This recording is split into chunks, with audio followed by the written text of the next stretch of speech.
Hi there, folks. I'm the Reverend Danny Crosby, a Unitarian minister serving congregations in Altrincham and in Urmston in the northwest of England. And today I'm offering you this devotion as a balm for the heart, for the mind, for the spirit, and for the soul. And it's titled, Finding Your Voice in the Silence. I'm going to begin with a poem by my favourite farmer poet, always a farmer first, Wendell Berry, and it's called The Silence. Though the air is full of singing, my head is loud with the labour of words. Though the season is rich with fruit, my tongue hungers for the sweet of speech. Though the beach is golden, I cannot stand beside it mute, but must say it is golden, while the leaves stir and fall with a sound that is not a name. It is in the silence that my hope is, and my aim. A song whose lines I cannot make or sing sounds men's silence like a root. Let me say, and not more, the world lives in the death of speech and sings there. I was chatting with a good friend Michael the other day, struggling with my throat, actually really in quite a lot of pain, and still finding it hard not to speak. I've had a heavy cold and it went into my throat. I was recalling a conversation I had with a few family members a week or so before at my dear cousin Cheryl's funeral. Our Sammy was talking about how we were as children in our very large and complicated family. She was talking about how quiet I was as a child, a real gentle sort really, and how often many of the others would torment and pick on me for this. She was contrasting with the child I was with the person that I am today, who often does the public speaking actually these days on behalf of the family. Now, it's not that I was mute as a child, it's just that the others were far more boisterous and far louder in company. In fact, the truth is I was a talker from a very, very young age. I was the youngest really to start talking in the family. My mum always says I could talk long before I could walk. And what she means by not just say words, that I could hold a conversation as a toddler. It must have been a very strange sight to behold this sitting down baby almost holding a conversation. It's just I tended to be quiet when all the others were around and making all their noise. And you know what? When I'm in family situations, it's still the case. I am usually the quietest one. Now, my friend Michael made a humorous response to my perceived childhood silence, saying, "Well, you've certainly made up for it since," he said. He was suggesting that I usually have something to say about things. And I told him afterwards that, guess what, Michael? You've just made it into this week's sermon and this week's devotion. Hopefully you'll get to see it, Michael, and it won't speed up like the last one unfortunately did. Yes, you can see, he has. So this is for you, Michael. I continue the conversation with Michael, saying that actually I often keep quiet in many situations, actually. In fact, I reckon that sometimes in life I've kept silent too much, when perhaps I should have spoken up more. And that in recent times I'm endeavouring to speak up more at appropriate times to address this imbalance, if you like. And I then quoted Ecclesiastes. There is a time to speak and a time to be silent. The key usually is in discerning when this time is, to unearth the wisdom to know the difference. Now, of course, part of my role as a minister is public speaking. My voice is an important tool of the trade. I remember being taught how important it was to take care of your voice. Well, last Sunday, I was really struggling with my voice. I developed a head cold, and by Sunday, it moved deep into my throat. By the end of the day, I could hardly speak at all. It was the same with earlier this week. I was in quite a lot of pain and really couldn't speak. I have rested, I've taken appropriate medicine, and a dear friend even left some lemon and honey on my doorstep. There are angels everywhere. And it's been quite painful as I've gone about my usual duties. On Tuesday night, I went to bed in quite a lot of pain. I even woke in the middle of the night, struggling to even swallow. I then woke again at 5:15 a.m., only this time to find my little Havanese puppy Molly resting her neck and her little head across my throat. I don't know how long she'd been laid like this, and it was strange to find me laid on my back actually, as usually I sleep on my side. But as I laid there, I felt no pain. After about 20 minutes, she moved away, and I noticed that for the first time in days, I could swallow without any pain. I've been able to do so ever since. Now, please don't get me wrong, I'm not claiming some miracle was performed there, but I do feel that she blessed me, and afterwards, I was able to speak more freely again. Which was a good thing, actually, because that evening I had a speaking engagement I had to fulfill. So thank you, Molly. Thank you to the friend who left the honey and the lemon, and thank you to paracetamol and some throaty pastels, and thank you to all those kind souls that have let me rest my voice for most of this week.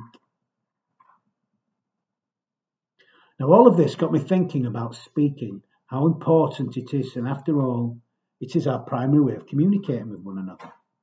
Not constantly, of course, but to use your words wisely and appropriately, to have a voice in life, to find your voice in life. This means, of course, it's important to listen appropriately too, just as important, to have your ears awake in the silence when not speaking. I know I'm at my best when I find my voice in the silence of life, when I listen with the ears of my heart and I speak my truth in love. I'm amused at my friend Michael's comment about making up for being quiet. His suggestion that if anything I talk too much, maybe I do. His suggestion that I am somewhat loquacious, basically. And it reminded me really of a rather wonderful tale I recently came across. The pianist Arthur Rubinstein was loquacious in 8 languages. He once told this story on himself, really. Some years ago, he was assailed by a really, really stubborn case of hoarseness. The newspapers were full of reports about smoking and cancer, so he decided to consult a throat specialist. I searched his face for a clue during the 30-minute examination, Rubinstein said, but it was expressionless. He told me to come back the next day. I went home full of tears and did not sleep that night. The next day there was another long examination and again an ominous silence. Tell me, the pianist exclaimed. I can stand the truth. I have lived a full, rich life. What's wrong with me? To which the physician said, You talk too much. Maybe Michael was right about me. Maybe he was right. Maybe this is why I've been having throat problems. Do I talk too much? I think some folks think so. And yet others, the opposite. It is an interesting question. The truth is that when I'm in the company of most people, I actually spend most of the time listening. They may not think that, but it's true. It's other people, when I'm in company, who do far more talking than I do, although it may not appear that way. By the way, it should be that way in my line of work. But the key to it all is when I do speak, I hopefully do so in a thoughtful way, although sometimes I'm just having a laugh. Unfortunately, sometimes people don't have the wisdom to know the difference, and maybe I don't always come across in the best way. Who knows? It is important to be thoughtful when we speak about what we say and how we say what we say. We live in an age where everyone has an opinion about everything and they freely express it, sometimes without real knowledge of what they're talking about or consideration of who's listening to what they're talking about. Social media gives everyone a captive audience. What we say and how we say will always have an impact. I know people listen to me. Not everyone obviously listens to me. But those that do, because many do, I need to be careful, especially when I'm being humorous. We need to listen. We need to take in the silence in life. We need to absorb, and then once absorbed what we hear, we then speak our truth. Brings to mind the following story told by Rami Shapiro in the Minyan 10 Principles for Living a life of integrity. We need to be careful what we say because words can have an impact, Anyway, here's the story. There is a Hasidic story about a town gossip. This fellow thoughtlessly told and retold stories about others that brought them shame. The town's rabbi met with the man and confronted him with his words. The man was stunned. He had no idea he was spreading such hurt. He broke into tears and begged the rabbi for help. There must be something I can do to atone for the wickedness I have done. The rabbi instructed the man to take 4 pillows out into a field. Once there, he was to slice open each pillow with a knife and shake its feathers into the wind. The man thanked the rabbi and rushed off to do as he was told. He purchased 4 fine feather pillows and cut them open in the field, watching as the feathers scattered in every direction. He returned to the rabbi to let him know he had completed his penance. Not quite, said the rabbi. Now go back to the field and retrieve the feathers. But that's impossible, said the man. The winds have taken them everywhere. It's the same with your words, the rabbi said gravely.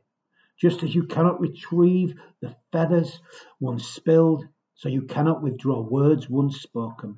No matter how sincerely you desire to undo what you have done, the harm caused by thoughtless speech cannot be rectified.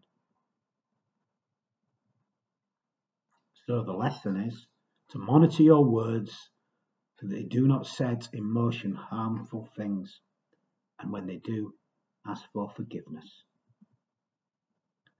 The story reminds me of the threefold test for right speech. According to the test, there are 3 things that we ought to ask ourselves before we speak. Is it kind? Is it true? Is it necessary? Sometimes silence, not saying anything, is the best option. We do not always have to fill every second with words. Silence can be golden. We do not live on the radio, Silence is allowed in life, even if it's only a few moments. There is a time to speak, and there is a time to be silent. And being silent is not always a passive thing. It's an opportunity to listen. It's an active thing if we listen actively. If we truly pay attention to what others are saying, if we take in what they say and absorb their words, it will hopefully inform us how we ought to speak and how we ought to act in the world. As a minister of religion, I need to be careful in my choice of words. And there are warnings about this in the 3rd chapter of the book of James in the New Testament. As he points out, preaching and teaching are dangerous professions, and any misuse of the tongue by a teacher is judged with extra strictness. He also says that the tongue is a fire, and even a small spark, a tiny hint of a flame, can burn down a whole forest. So I know I need to be careful. I need to be skillful in what I say, because people actually listen to me. You're listening to this. I need to be careful. Doesn't mean I have to be serious all the time. I just need to be thoughtful. I must be mindful not to do what they said of Lenny Bruce. He uses words as weapons to hit people over the head with. I mustn't do that. We all need to speak our truth, but we need to speak our truth in love.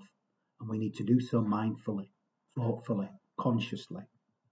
We must never underestimate the power of words as well as the power of silence. Time to speak, a time to be silent. There is a time to speak.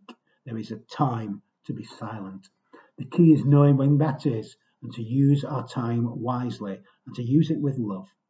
We must never use our voice in the unhelpful way, but we must never lose our voice either. It's important to actually find your voice.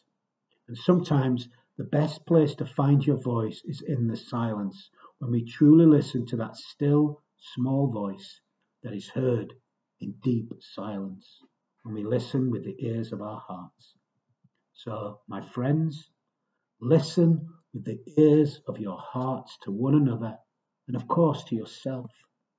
And when you need to, please do speak your truth in love, for the world needs to hear it. It really does. So some final words of blessing to end this short devotion. May the love we have known through our days be alive in our hearts and our being. And may we carry the vision of this love with us once we step out into the world once more. May the divine love shine bright from our very being. And may we carry this spirit with us. And may we do so in all that we feel, in all that we think, in all that we say, in all that we do. For in love and peace. Amen.